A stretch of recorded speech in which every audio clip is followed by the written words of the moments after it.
Listen, we're we're joining each other today, knowing that if Jeremiah is going to speak about relationships, y'all ain't going to be able to keep a straight face. I'm just putting that out there right now. There's a lot of fun that comes with relationships, but there's a lot of aggravation that comes with them too, isn't there? You know, the point of a marriage is this. I mean, it's like just picture this, because man, if you've not been there, you're going to be, okay? Honey, you've heard it. Honey, do you think this dress makes me look fat?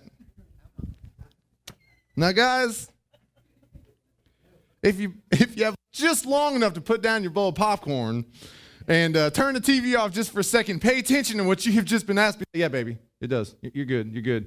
And you didn't hear what she just said. She will come unglued, knock you out that sofa. Or when it comes right down to it, it's like, honey, what do you think of this shirt? I mean, could you imagine if a guy were to respond? I mean, just picture this. Imagine if a guy were to respond, well, to be honest with you, it kind of shows, every single roll that you have along your side, it kind of puffs out in the front. And if I were you, I wouldn't put it on because, girl, it just ain't working for you. Can anybody say divorce? You may not even be married yet, but he's going to slap the divorce out of you. You know what I'm saying? So anyway, relationships, here's the deal. We're different. Guys and girls together, we are different. Like, we respond different. We think different. Girls, I want to cue you in on something. When you're like, honey, I just want to know what you're thinking about. What are you thinking about? And we say nothing, it means we ain't thinking of nothing. You know what I'm saying? Like, we have, I heard a guy illustrate this one time. He said, look, these men and women are like a dresser of drawers. A woman is like, she's got like 5 dresser drawers, and they are packed full. I mean, they've got more stuff. They're like overflowing with clothes in the drawer. The men, we've got 5 drawers, and one of them is straight up completely empty. Okay, and that's where we spend a lot of our time. So when we're thinking about a sock, we are empty, okay? There's nobody home sometimes in the man world. So it's like, what are you thinking, baby? And we say nothing, just go with it. Just be like, all right, we ain't thinking of nothing. It's like I would just wish you'd listen to how I feel. Like, I wish you'd care about my feelings. Be like, baby, I don't know how you feel. I don't know what you feel. I'm in empty drawer number 2. Like, I don't get this. Guys and girls are completely different. But here's the truth. The truth of it is, statistics explosively show that men and women don't get along. I mean, even married couples, you look at the statistics and you see like 54% right now of all first-time marriages end in divorce. Now, actually, before I pursue forward, I'm just gonna enlighten you real quick before I scare anybody off, before I get into statistics and talking about broken relationships. I'm going to talk a lot about broken relationships. I am aware, looking at a crowd this size, that there have been some of you that have been divorced. There are some of you that are in a relationship that you'd like to end like yesterday.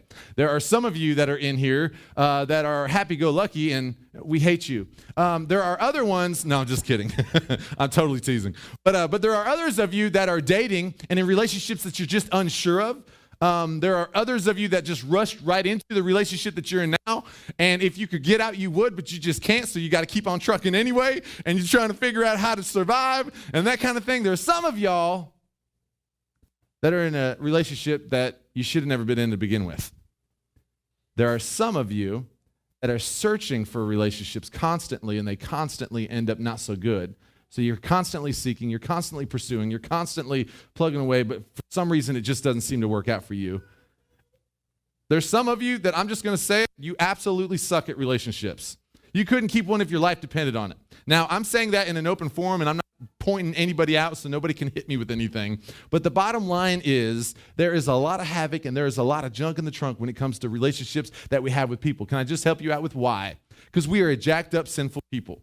All right? However you were raised and whatever life circumstances were dealt you, and you didn't know you were going to be dealt them, but then all of a sudden you're just one big old package deal, and then you try to get with somebody else who's one big old package deal, and you try to make a single package work when you're a double package. And it just ain't flying. It just ain't working out. And you got to somehow or another come to a middle ground and find love in there and joy and happiness and, the American dream of, we want to live with each other and we want to have children and retire one day with actual money there, With all that being said, we see broken relationship after broken relationship. Now, at the first time marriage, we see 54% of them get divorced. Did you know that the second time marriage, those who get married for the second time, the statistic goes up to 65%? 65% of the people who get married again after the first time end up in divorce again. This statistic goes up 10% more for the third time marriages. So how do you fix it? How do you stop it? Listen. If I could just say this right off the bat before we get into all this, I'm not specifically pointing out one in particular. I'm going to try to do a little coat. I could go for months in the world of relationships because I think that relationships is probably one of the number one things that Satan tries to attack and defeat you in and through, whether it's your relationship with God or your relationship with others. It's all about relationships. We were created for relationships. Everywhere we turn, we're dealing with a relationship issue, whether it's at work, whether it's at home, whether it's with your child, whether it's in the community. No matter where it's at, there are relationships everywhere that people are struggling with, and they constantly get broken. So I am going to we're just going to talk today. We're going to actually have a little bit of a good time. We're going to enjoy embracing how to avoid broken relationships.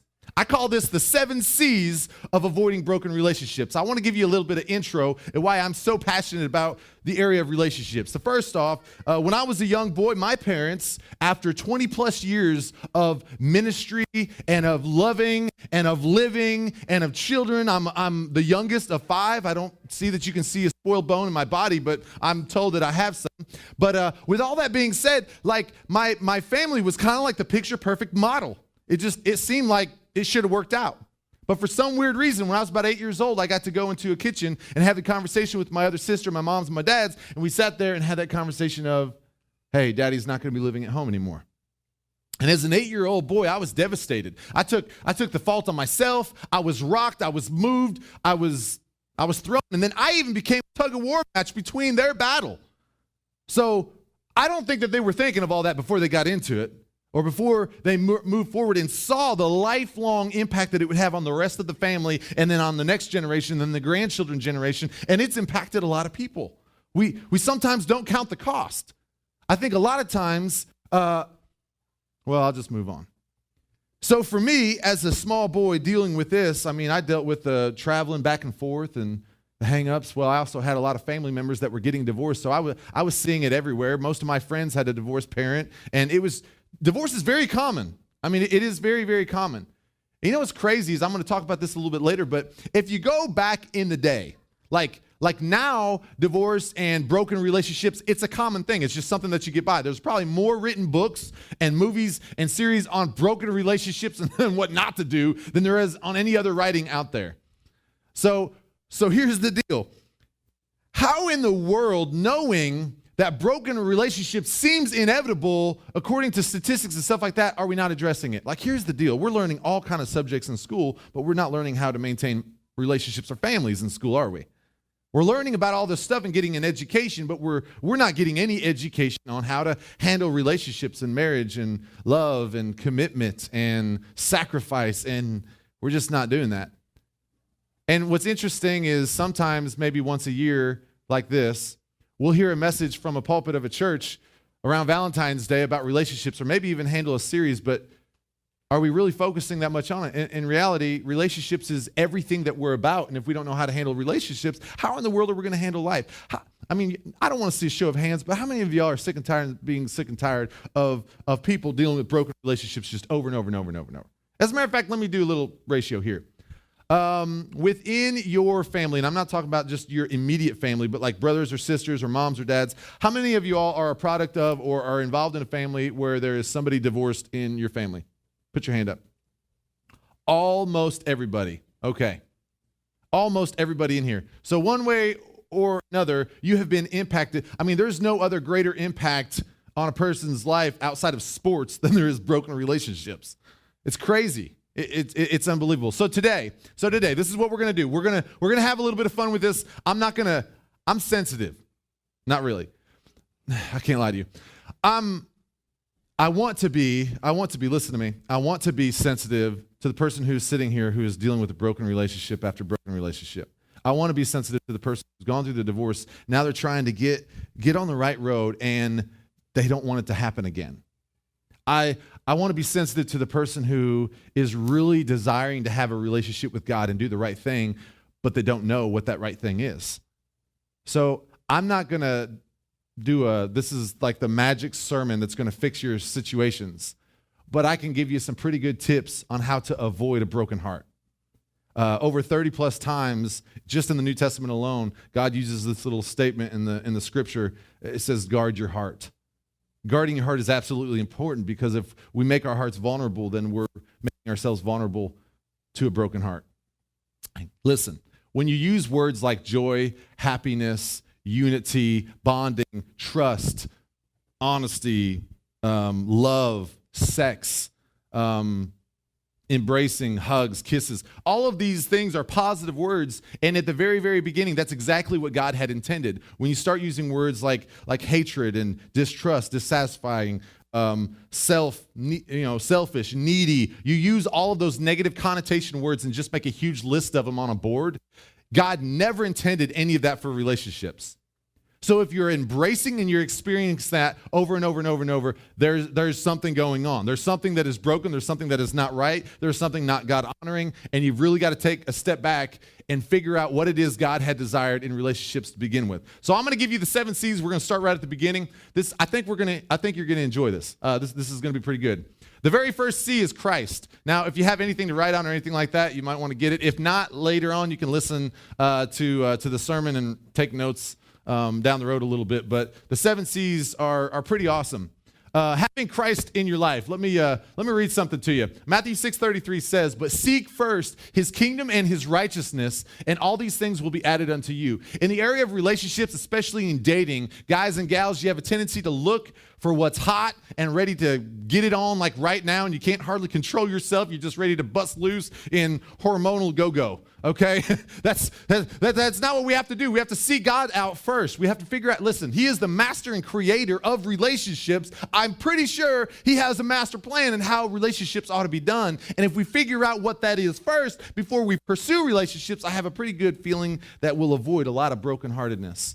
Galatians 2:20 says this, "I have been crucified with Christ, and it is no longer I who live, but Christ lives in me. And the life which I now live in the flesh, I live by faith in the Son of God who loves me and gave himself up for me." I just want to put this right on out there. If you do not have, there may be some of you that are sitting here today that honestly know that you do not have a relationship with Jesus. And I'm just going to let you know, you're going to have a really hard time in relationships, considering the master maker, the creator of all the world, has made relationships. But it's entirely up to you. You can actually take what I'm telling you about Jesus today. You can set it off to the side. You can make some great application of what we're doing, walk out of here, not change, but just trying to add a little tidbits to your life and miss it. Because I'm telling you, if you strive after your relationship with God, this is the way I see it. If you are right with the relationship with God and you're pursuing him on how to live life, then you're going to pursue him and how to live in the area of relationships. And when you do, and this is right, then this is going to be right. And you're actually going to be able to live in unity and harmony amongst others that are around you based on your relationship with Christ. I can tell you right now that when I entered into a relationship with my wife, it had nothing to do with God. I was looking for love in all the wrong places, you know what I'm saying? I was trying to get me some. And that was basically all it was. And it came down the road. I'm just being frank and honest with y'all today. We didn't start off on a godly line. We started off on a very selfish line, and we knew what we both wanted out of the relationship. When God intervened and came into the midst of it, it changed our whole world. Because all of a sudden, all the problems, all the everything else, we didn't know how to handle, didn't know how to deal with. We all of a sudden realized that there was a rightful way to do relationships. We were doing it all wrong, and we almost broke it off many, many times. We had a lot of hard times. But I can honestly tell you this today. When Christ was put at the center, I'm just going to tell you, there were times where I did not love my wife. There were times when I despised my wife. There were times that she wanted to rip my head off. Okay, we were not getting along. Things were not good, but Christ at the center, he was the glue that held us together. He was our strength when we were weak. And he still is today sometimes when we can't get things figured out. We stay rightful with him and obedient to him, and he is the glue that holds things together. So having a relationship with Christ absolutely matters to good relationships. He's the creator of relationships. If you just stop and ask this question, why did God create relationships? I mean, he didn't need us. but he created us with a want and a plan. We are a part of his master plan of all creation because everything was made for us and around us for our enjoyment and for life and for love and for relationships. God created us to have a relationship with him first. First, it was Adam, and in the garden, he brought Adam into the garden, and he walked and he talked, and what he saw was that it was not good for Adam to be alone, so he brought a helper, somebody who would come alongside him. And in the beginning, God's desire was that we were not alone in our relationships, but that we were together, that there wasn't friction, there wasn't chaos, there wasn't torment, there wasn't lack of transparency or distrust or any of that. There was a desire for good, solid, hearty, open relationships. He must be at the center of how we conduct our relationships, because if he's not, then how in the world are we going to know actually how to hold ourselves together? He must come first in our lives. A lot of time, if you are a single person and you're sitting here today, you're pursuing relationships because you're hot to trot. I mean, you're ready to tie the knot. You're ready to find that special someone to spend the rest of your life with, and you go in pursuit and you go in pursuit. You know what's amazing? How hard did Adam pursue a woman? Just stop and think about this idea. How hard did Adam actually pursue a woman? He didn't. As a matter of fact, he was out cold. He didn't even get to pick. He didn't get to go to your local Walmart and pick his favorite color. He went fast asleep. I mean, Jesus knocked him out, son. He was out cold. And he took a rib from him. And he made this woman, and he formed the woman. And when the man came to, he was like, dang. Really what he was like, whoa. Wow, man. This is good. This is very good. And God thought it was good, and they were good, and they did good, and that was all right. Things are good. But God came first. God came first in that relationship. God came first in that situation. They weren't embarrassed. They weren't scared. They didn't hide themselves from God. The Bible actually says they were naked and not ashamed because there was no sin in their life. There was no torment. There was no frustration. Could you imagine your relationship with absolutely no turmoil? Go one whole week with no argument, no raising the voice, no wanting to get up out my Kool-Aid, mama. All right. Christ is the first. The second is this, counting the cost. This is a little bit of a lengthy passage, but this is I want to put a lot of our eggs in this basket this morning, because I have a good feeling that a lot of us, when we're pursuing a relationship, we kind of act fast. And we're not counting the cost of actually what we're doing and what we're investing in and what we're pursuing. We're not counting the cost. We're just getting straight to it. So check this out. A large crowd was following Jesus. He turned around and said to them, if you want to be my disciple, you must hate everyone else by comparison, your father and mother, wife and children, brother and sisters, yes, even your own life. Hold up. You want me to hate everybody? Well, I just want you to know, immediately following this passage, this was a perfect opportunity for Pharisees or anybody else to argue with them or to but they got what he was saying. What he was saying is, your relationship with me has to be so solid and so good that in comparison, even if you were to put somebody else on the measuring scale, it would look like you hated them in comparison to me because you love me so much. That's what he's saying. If they got that, they didn't argue it. All right, let's move on. Otherwise, you cannot be my disciples. I want all or nothing, baby. And if you do not carry your own cross and follow me, you cannot be my disciple. He goes on. But don't begin until you count the cost. Listen to that. Do not begin. The principle in this is phenomenal. Do not begin until you count the cost. For who would begin construction of a building without first calculating the cost to see if there is enough money to finish it? How many of y'all want a relationship? Man, I'm a man of God. I love Jesus, and I just want me a woman. I just want me a good old hearty woman. She can cook good. She can love good. She's hot. She loves Jesus. You know, Jesus is important, but she's hot. Did I say that she was hot? So I want a good relationship with a good woman. I ain't got a job. I can't provide for her. I can't take care of her. I ain't got no benefits. I ain't got no future. I ain't got no dream. I pretty much plan on just taking it easy and living out my mom as much as I can, but I would love to get hooked up with you. Want to get married? She says I do. It's her daggone fault y'all have a broken relationship. Otherwise, you might complete only the foundation before running out of money, and then everyone would laugh at you. It's kind of comical. Let's have a relationship, but you can't support each other. All right. They would say there's the person who started that building and couldn't afford to finish it. That's exactly what they'd say. Let's move on. Or what king would go to war against another king without first sitting down with his counselors to discuss whether his army of 10,000 could defeat the 20,000 soldiers marching against him. And if he can't, he will send a delegation to discuss terms of peace while the enemy is still far away. So you cannot become my disciple without giving up everything you own. The principle in this is simple. It's counting the cost. You have to look at your situation, your dating situation, what it is you really desire, and I always love asking this question. Would you date you? You know what I mean? Would you go out with yourself? Are you doing and providing and living the life you really want somebody else to hook up with and connect with? Or are you a package deal that's got too much junk in the trunk, and if I were to even remotely start to pursue you, I may flip out and have to shoot myself? I mean, that's how it happens sometimes, is we have so much baggage, we have so much stuff that is going on right here that we have not dealt with before the throne seat of God, but yet we want to pursue relationships and bring all of our junk into that situation. Count the cost. What are you getting ready to beat this dude up with? What are you getting ready to slap this girl with in your life? What is not right and what needs to be made right? Count the cost. Look at your situation. I like just asking little questions like, oh man, I met this man and he's so good. He has a job. He's got all this stuff. I'll be like, all right, that's cool. Has he been married before? Yeah. When did he get a divorce? Well, it got finalized about a month ago. You know, some people try to make that work, but has there been time to grieve and to heal? What about the financial boundingness? Did he have other children? There's a lot of things that you got to take in consideration, count the cost. But we don't want to step back and actually think, listen, and I'm telling you, I'm giving you permission to do this. Singles or those pursuing somebody, you can do this. Just take a step back and say, man, there are some boundaries that I want to set that are absolutely important. But if I have no boundaries, I just make myself vulnerable to whoever comes along. I'm going to try anything that comes because I'm so desperate. No, you're not desperate. The God of this universe is not desperate.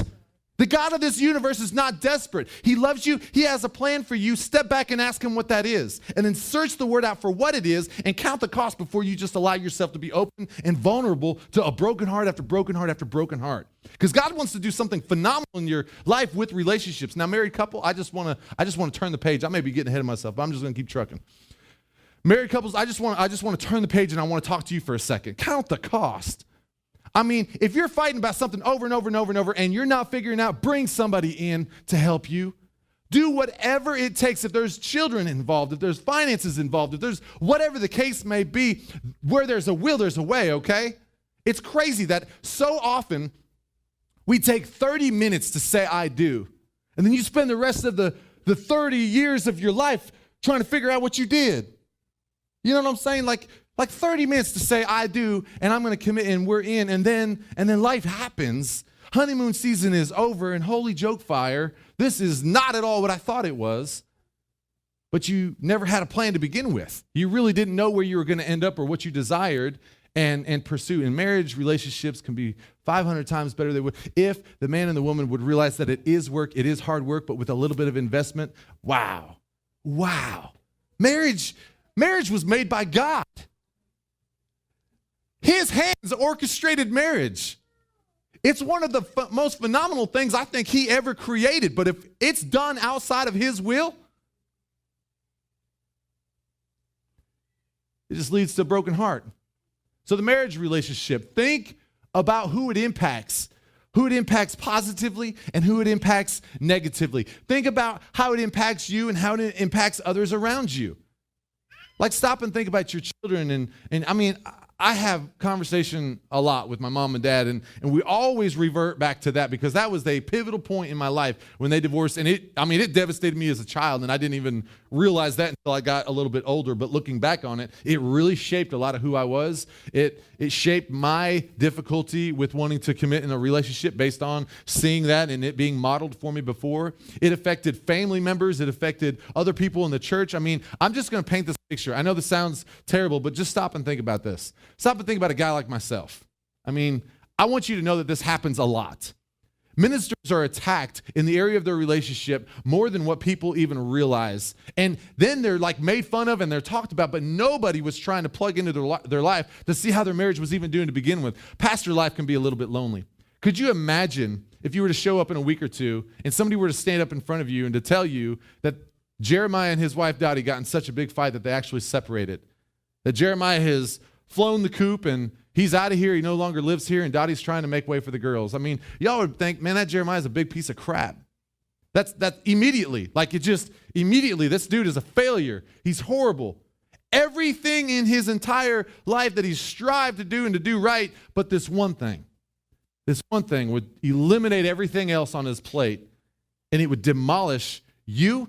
It would demolish my children, my family, all of the people I've ministered to. And I mean, when you put me on the hot seat and think about the people that impacted, put you on the hot seat and think about all of the people that it would affect if your relationship were to end. Your relationship is worth fighting for.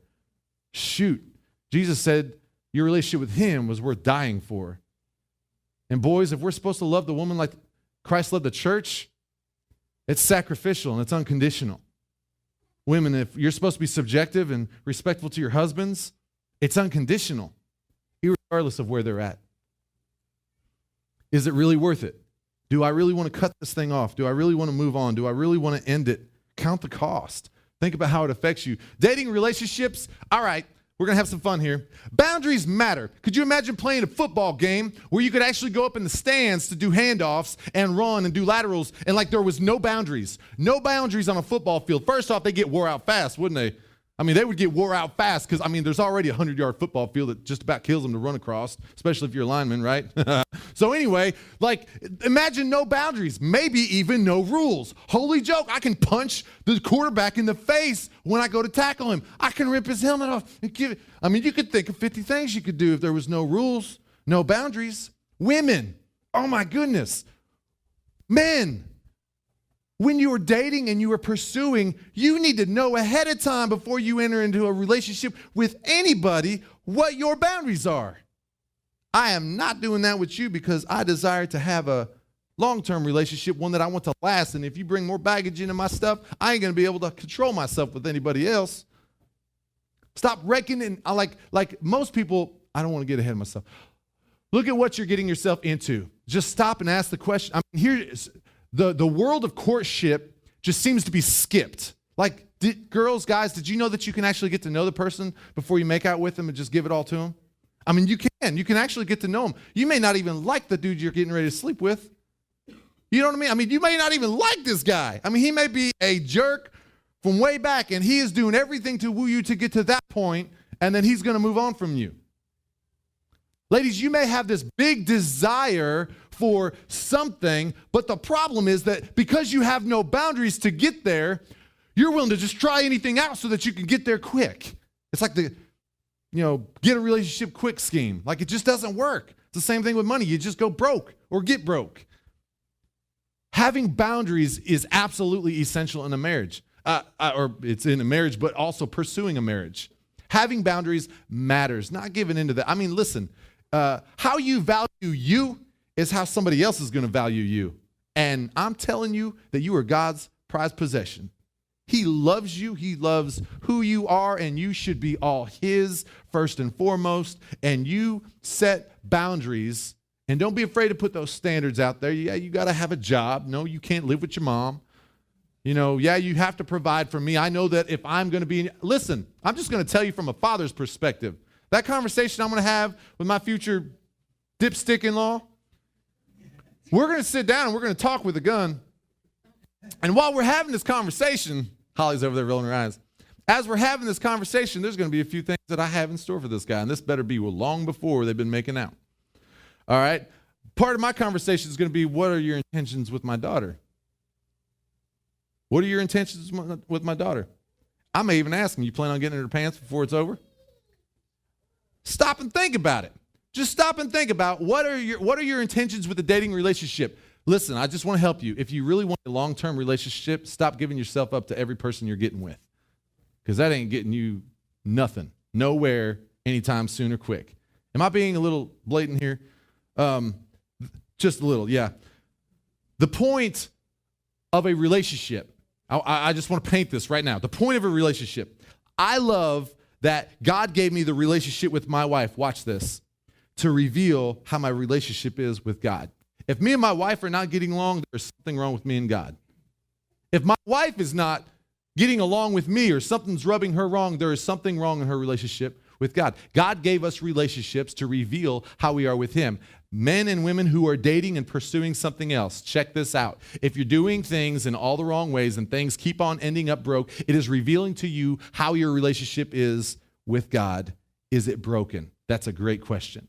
Is it broken? You may want to take a step back and look at your relationship with God. See what you need to fix. See where he needs you to take him. How you value yourself is how you, let me go back. Date with the whole picture in mind. All right, I want to ask you this question because a lot of people don't think about this when you're pursuing a relationship. This goes back to the singles in the house. Singles in the house, ask yourself this question. Actually, don't ask yourself just a question. Just know this next time you go to kiss a man that you're not sure is going to be your husband, or guys that you're going to kiss a woman or make out with a woman that you don't know if is going to be your wife. Ask this question. Whose future wife am I kissing? Whose future husband am I making out with? I mean, I'm like, I am tampering with somebody else's goods unless you know that you're going to spend the rest of your life with this person. What you're doing is you're screwing it up for somebody else down the road. Honor and respect that. This is going to be somebody's bride. This is going to be somebody's husband, and he's not mine right now. So I need to treat him like he's somebody else's with some value and with some respect and not cross that line. That's actually, a lot of people don't think about that. Count the cost. Run from sexual sin. No other sin so clearly affects the body as this one does. For sexual immorality is a sin against your own body. Don't you realize that your body is the temple of the Holy Spirit who lives in you and was given to you by God?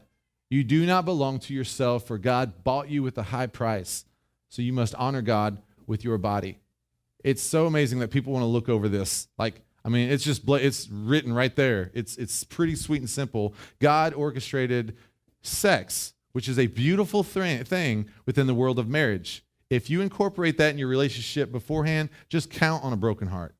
When you emotionally let yourself in to a situation that is far beyond what God had intended to begin with, just know that you're baiting yourself for the broken heart. All I'm giving you is C's that help you avoid a broken heart, and this is definitely one to avoid. And I'm telling you, the respect and the honor and the awesomeness of the wedding night that God intended for the man and woman to have is off the hook. And yes, it does nothing but get better after that. All right. Communication is one of the number one reasons why people actually do divorce. They're not communicating what's going on, what's happening, the ups, the downs. Transparency came early on. Check this out. True transparency. What God really had intended with the relationships. In Genesis 2:25, we read, and the man and his wife were both naked and were not ashamed. There was no shame in the relationship. When you first get together, you want to tell each other secrets. You stay up late at night, and you're just like, oh, I used to do this, and I used to do that, and none of my friends know this, but behind the scenes, I like to wear a tutu, and you tell all these weird secrets that people are like, if I knew that, I don't know about this. So anyway, transparency, true transparency in the midst of a relationship just makes it. You learn about each other and you're excited about each other and you're pursuing each other. Transparency, communication within a relationship is phenomenal. But sin happened. When transparency is hidden, it looks like this. At that moment, their eyes were open and they suddenly felt shame at their nakedness. So they sewed fig leaves together to cover themselves, and fig leaves isn't the only thing we cover ourselves with. We hide ourselves from our spouses. We hide ourselves from our boyfriends and our girlfriends because maybe we're afraid of that, how they're going to respond, or we don't know how to be transparent anymore. Or we become complacent in that relationship, and we're not communicating anything. That barrier needs broke. The person that you communicate about everything from top to bottom of your entire life ought to be your spouse, or the person that you're pursuing to be your spouse. You ought to know that person better maybe than you know yourself. When the cool evening breezes were blowing, the man and his wife heard the Lord walking about in the garden, so they hid themselves from the Lord God among the trees. This is what happens. You stop communicating with each other, stop getting to know each other. What you're doing in turn is you're turning off your relationship with God, and you start hiding from him too. So when things are broken in your relationship with your spouse, what you do in turn is you end up hiding a little bit from God. And you just keep it to yourself, or maybe amongst your buddies, or in places that it really shouldn't be. Communication is a highlighted way of keeping your relationship phenomenal. All right, compromise. Never compromise your moral standard. I don't care if you're dating or if you are in a marriage relationship. You do not compromise the Word of God and how the Word of God stands in your life. Therefore, to one who knows the right thing to do and does not do it simply is sin. And God does not see sin. God does not look on sin. God wants you to deal with the junk in your trunk in order to move on rightfully in those relationships. However, there is a necessary compromise. There are some of you that are sitting here today and many other couples that I've actually counseled before, and even my wife and I have had to deal with this. But it's like, learn how to argue towards an agreement. I had a pastor friend tell me this one time. This is phenomenal. He actually said that in the counseling situation with the couple that was like a marriage, marriage counseling, pursuing marriage, he basically, one of his first questions, like, y'all ever gotten in a fight? No, we just love each other so much and everything's so happy and it's so good and we just can't wait to get married in Spain. The honeymoon's going to be great. The sex hurt, all this other weird stuff. Like, here's the deal. What he says is, he said, have you ever been in an argument? No, we couldn't do that. We could. So the first thing he says to them is, that's the first thing we got to get you guys to do. We got to get you in a fight. We got to get you in a fight because you got to know how to handle each other when you get in a fight. Like, what's he look like when he's mean and ugly? What's she look like when she's like, the horns are popping out and the teeth just got sharper and she's about to rip you? You know what I'm saying? Like, girls, guys, it happens. You're going to argue. You're going to fight. And it's not that the arguing, the fighting, and the disagreements are not going to happen. But what happens in response to the arguments and the fights means everything to how well your relationship is going to make it or break it. If there's zero compromise from either one of you ever in an argument situation, it's bound and determined to fail. However, you have to learn to come up with that middle. So this is what I tell people. I tell people this. I'm like, you need to plan for an argument. What do you do when you get in a situation? Well, you reason. You literally reason. You shut your mouth, guys, and listen to her, because that's what she wants to do. She wants you to hear her. She doesn't want you to just hear the words that are coming out. She wants you to listen. Hear how she feels in the midst of what she's telling you. And in return, ladies, you got to know that we just want to fix it. So just let us think that we're fixing it some, but we may not really be thinking that, or really fixing it. We may just be coming to a middle ground on trying to figure out the situation, but you both have got to give in just a little bit. Compromise is necessary. All right. Contentment, not complacency. Not that I speak from want, for I have learned to be content in whatever circumstances I am. I know how to get along with humble means, and I also know how to live in prosperity. In any and every circumstance, I have learned the secret of being filled and going hungry, both of having, that's a good spelling error, having abundance and suffering need. Paul's basically saying this, and I'm just going to point this out. Again, one of the number one reasons for people divorcing is lack of contentment and financial debt and devastation. I'm going to announce this. I'm going to give you a heads up. The week after our Easter, we're actually doing a series called Maximize Your Finances. Maximize your success in your finances. Basically, how do you manage your money? How can you be comfortable in the world of the way that you manage your money? Husbands, wives, boyfriends, girlfriends, man. Money affects a lot. I mean, we shouldn't be worshiping money, but money definitely will waver the direction that you go, and it will affect your relationship. Don't live above your means. I love how so many couples will complain about, we don't have money for this, we don't have money for this, but they're willing to take another step further into debt and increasing their debt when they're already struggling with their finances. You know what I'm saying? So a lot of time, we want to go in debt on this brand new, when in reality, you could get by with this. And we have this I need, or I think that I need, but you don't really need. You could get by with something so much simpler and stay out of debt. The younger that you are, the more I think you ought to stay out of debt. You get in debt really, really, really young and not learning how to handle the heaviness of that, and maybe lose a job or some circumstance happens that comes along and all of a sudden you can't provide and it goes havoc-y. Well, you've baited yourself because you weren't content with what you already have. Debt is not necessary. The world sells you debt, that you need more, that you should have more, that you should have better, but it's not true. It's not true. It's not true. Make sure that your character is free from the love of money, being content with what you have. And my God will supply all your needs. Listen to me very carefully. He'll supply your needs. He won't hand you down the wants. You want to get yourself neck deep in wants and then wonder why you can't get out of it, and you start pointing the finger at God? Just point the finger right back at yourself, because you did it to yourself. This is a tough topic.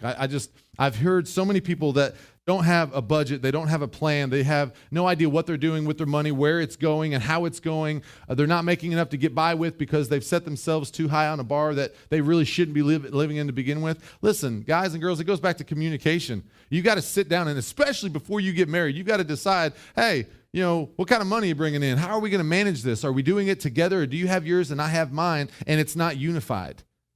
Like, there's a lot of things with financial that you could save yourselves on if you just, you manage your money, don't let your money manage you. That's what I always say. You manage your relationship, don't let your relationship manage you.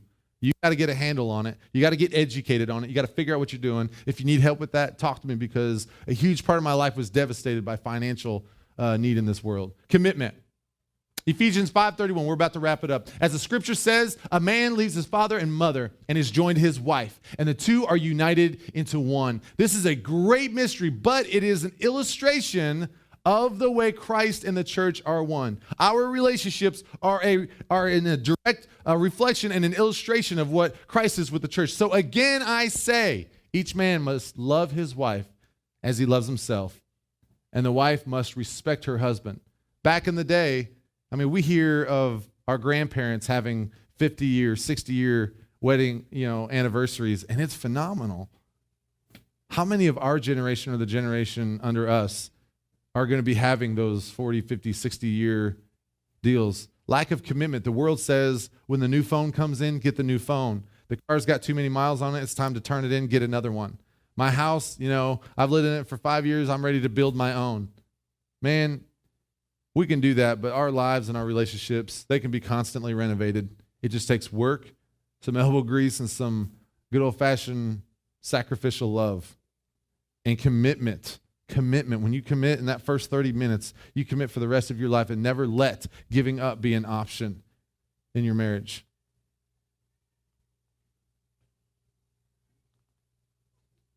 The last of this is celebration. Shout with joy to the Lord, all the earth. Worship the Lord with gladness. Come before him singing with joy. Acknowledge that the Lord is God. He made us, and we are his. We are his people, the sheep of his pasture. Enter his gates with thanksgiving. Go into his courts with praise. Give thanks to him and praise his name, for the Lord is good. His unfailing love continues forever, and his faithfulness continues to each generation. There is a phenomenal picture in the world of relationships that God has painted for us and has allowed us to use. Listen, when it's done right and in God's sight, I'm telling you, it will honor him, it'll glorify him, and you will be blessed in your relationship if you allow God to help you with the boundaries and the pursuit of how you love your spouse and how you're planning to love that future spouse if you're seeking and pursuing. So with that being said, I want to ask you to do something as we close. We're wrapping it up right now. I want you to grab that card that we have laid on your seats, and on the back of it, it has a little spot that says action. Take action. I want to ask you this morning if you would just take a moment in time to actually look at that. And as my musician comes forward and begins to play, I'm literally just going to give you about 60 seconds and say, hey, I heard this in this message today, and God has really spoke to me, or I've not been doing this, or if there's something that you need, like, hey, I'm struggling in this area, can you contact me? Can you make anything at all that is going on? I want you to just take a step right now in this next minute, and I want you to take action. I'm literally just going to let him play. I'm going to shut up for just a second and let you write down what it is that God is laying on your heart, action that you need to take in the area of relationships. Listen, it may be with a parent, it may be with a brother or sister, it may be with somebody else that you can apply something that we've spoken about today. But what is it? What is it that is broken in the world of relationships? Are you noticing that the relationship that you have with a girlfriend, a boyfriend, or even a spouse is showing you that your relationship with God is not good? Because if something is broken in the midst of a relationship you're pursuing, it's pretty good insight that there's something that you need to correct. So just take a moment. Utilize this as just a decision-making time that you can write.